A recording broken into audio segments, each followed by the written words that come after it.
students. Good morning, teacher. We are going to learn daily use sentences. म्हणजे आज आपण काय शिकणार आहोत? लहान लहान इंग्रजी वाक्य जे आपण दररोज बोलले जाणारे आहेत.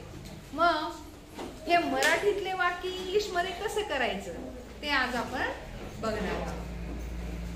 खूप सोपं आहे, इंग्लिश काही अवघड नाही, पण आपल्याला ती टेक्निक माहित पाहिजे, ती पद्धत आपल्याला माहिती पाहिजे. आता बघूया, एक मराठीचं वाक्य आहे, मी एक पुस्तक विकलं. बघा, मी एक पुस्तक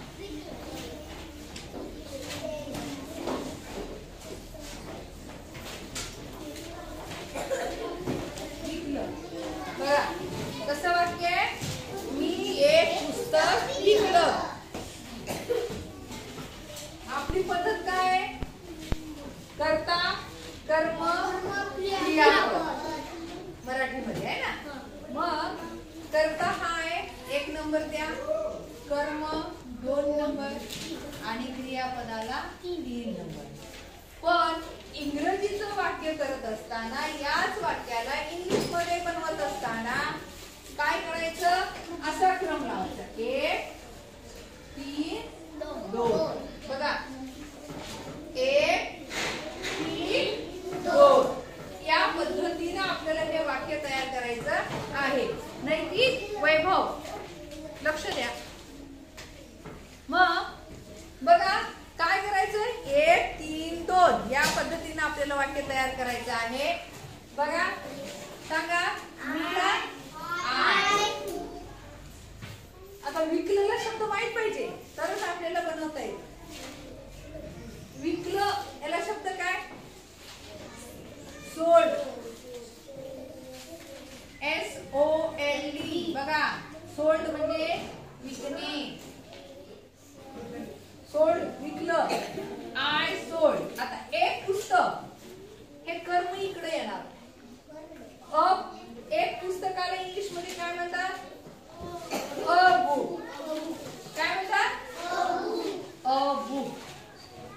बघा, इतकं सोपं आहे. म्हणा आता लिहून घ्यायची काही करू नका, पहिले वाचन करा. I sold a book. I sold a book. I sold a book. I sold a book. आलं लक्षात? बघा, चला दुसरं वाक्य करू. दुसरं वाक्य आहे, मी विसराळू आहे. मी विसराळू आहे. मी विसराळू आहे. विसराळू कोणाला म्हणतात? ज्याला लक्षात राहत नाही किंवा विसरतो त्याला विसराळू म्हणतात. आता ह्याला क्रम लावा, 1 2 आणि 3. आपला नियम काय आहे? 1 3 2. कोण सांगते? आहे ना? एम आहे ना? एम. जेव्हा आय येतो तेव्हा एम घ्यायचं. एम म्हणजे आहे. मी आहे. आता विसराळू, विसराळूला शब्द काय? विसराळूला शब्द येते का तुम्हाला सांगायला? फॉरगेटफुल. फॉरगेटफुल म्हणा. बघा, FORGET. फॉरगेट म्हणजे विसरणे आणि फॉरगेटफुल. फॉरगेटफुल म्हणजे विसराळू. आय एम फॉरगेटफुल म्हणा. I am forgetful. हा, आता तिसरं वाक्य बघूया. बघा, आपण मराठीला काय करत आहोत? इंग्लिश मध्ये करत आहोत. पुढचं वाक्य आहे, मी तुला उठवलं. मी तुला उठवलं. उठवलं, मी तुला उठवलं. बघा, सोपं वाक्य. मी तुला उठवलं. नंबर 1 2 3 सांगा आय उठवलेला शब्द काय ओकअप ओक म्हणजे जागे करणे उठवणे WOKE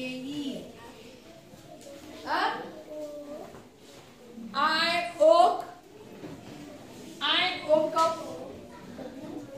you तुला म्हणजे you म्हणा I woke up you मी तुला उठवलं या Marathi वाक्याचं I woke up you पुढचं वाक्य आहे मी माझ्या गाडीत आहे आता हे पुसू का वरचं लिहिले का तुम्ही चौथं वाक्य बघूया चौथं वाक्य आहे बघा आपल्याला इझी करता आलं पाहिजे मी माझ्या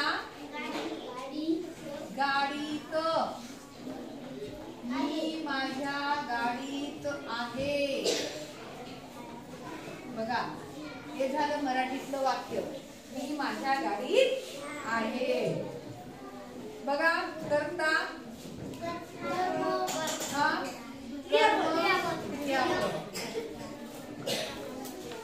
बघा त्याला 1 नंबर द्या याला 2 नंबर याला 3 नंबर कसं होईल मी माझ्या गाडीत आहे थोडं चुकलं I am गाडीत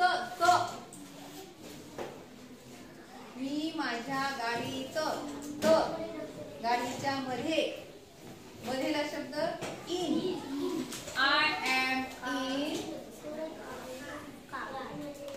माझ्याला शब्द my बघा आणि गाडीला शब्द कार थोडं बरोबर सांगितलं आणि थोडं चुकलं लक्षात घ्या I am in my car त म्हणजे आत गाडीच्या आत म्हणून इन हा शब्द आला लक्षात आलं तुमच्या म्हणा I am in my car मी माझ्या गाडीत आहे पुढचं वाक्य आहे ते त्याचे नव्हते बघा पुढचं वाक्य बघूया आपण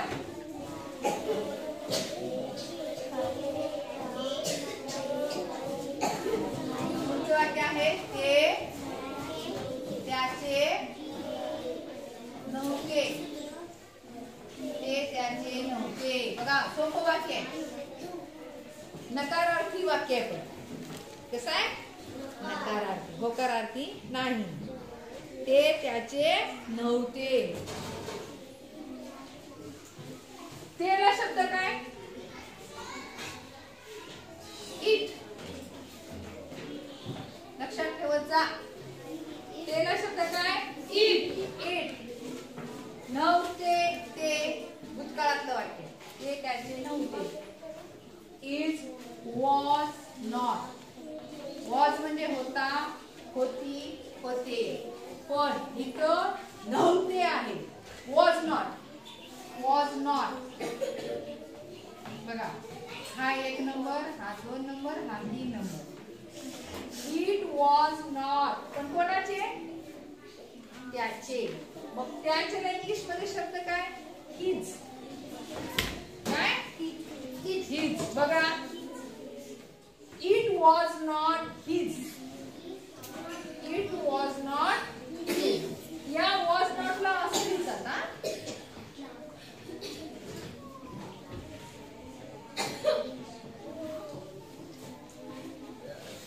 असं सुद्धा लिहितात लक्षात आलं वॉज नॉट ला असं सुद्धा लिहितात तू आजारी दिसत आहेस पुढचं वाक्य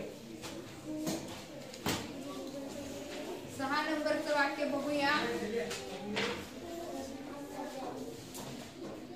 तू आजारी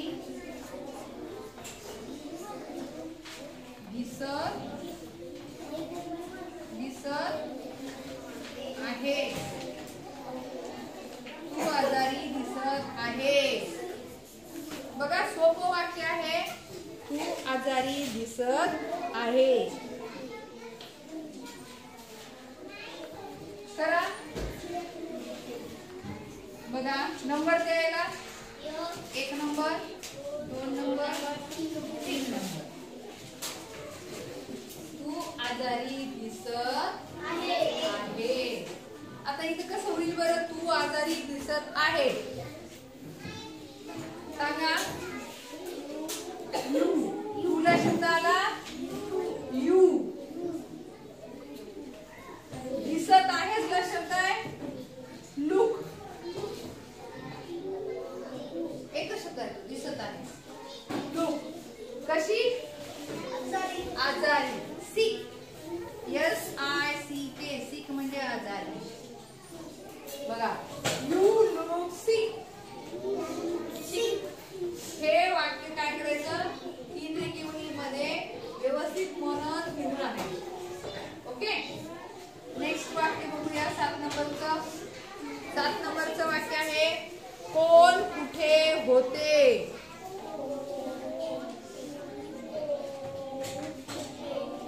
कोण कुठे होते.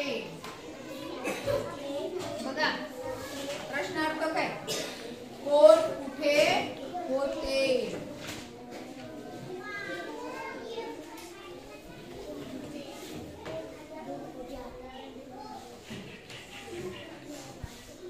बघा लक्ष द्या इकडे.